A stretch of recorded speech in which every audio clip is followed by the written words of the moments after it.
I tried to awaken the country, and I failed. I admit it. I apologize to you. I tried very, very hard, but it didn't work.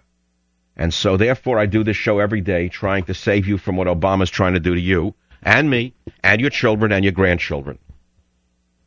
He's going to use executive orders now to get his way because he tried the legitimate way, the give and take of politics, and they said, yet, no, sorry, not going to work. You're too far off the scale. Most Americans don't want it. They're afraid of you, sir. Go back to Chicago where you came from. We can't wait until you leave. So he said, all right, I'll tell you what, now I'm going to really do it. I warned you that a cornered animal is very dangerous. His little coterie of friends there who are running this country are in a corner right now. They have failed to get their way on virtually anything except in the secret of night. Sure, they passed stimulus bill for Nancy Pelosi and her pals and the bankers on Wall Street. Then they said the bankers are pigs. I love that one.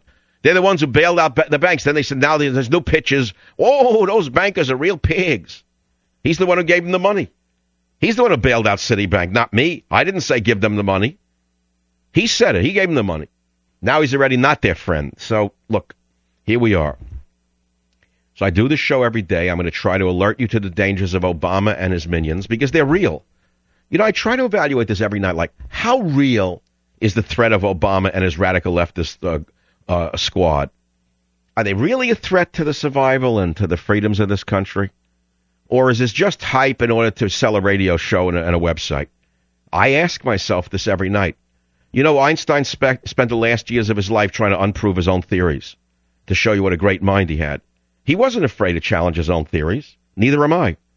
I'm not afraid to challenge my own theories about and my own suspicions about Obama and Rahm Emanuel and David Axelrod.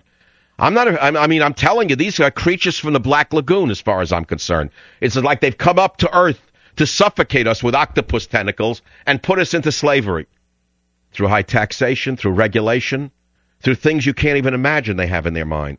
All you got to do is listen to his State of the Union speech to see where this guy wants to go.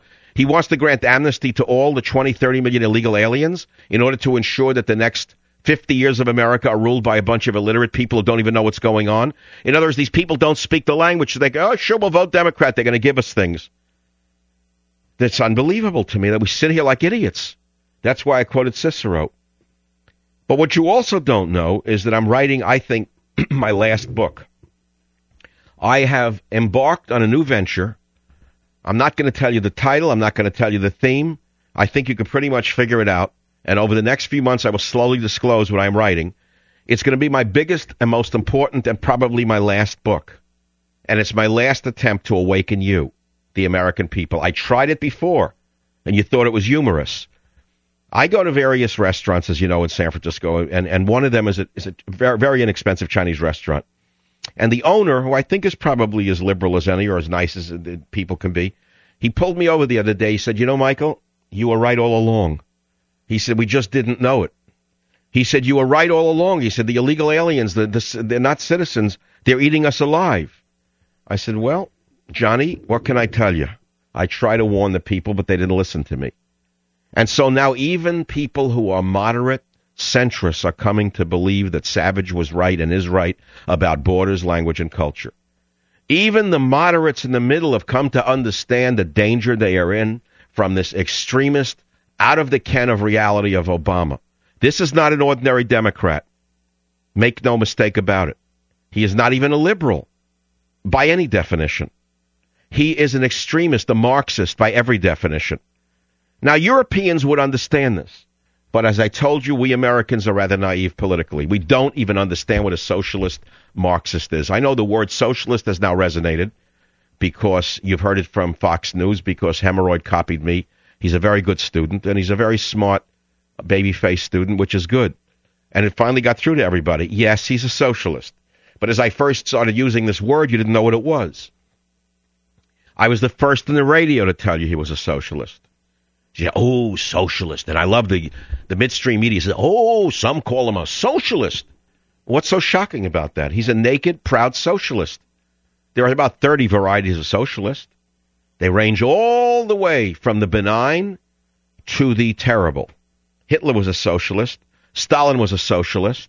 Pol Pot was a socialist. Those are the extreme varieties of this illness called socialist.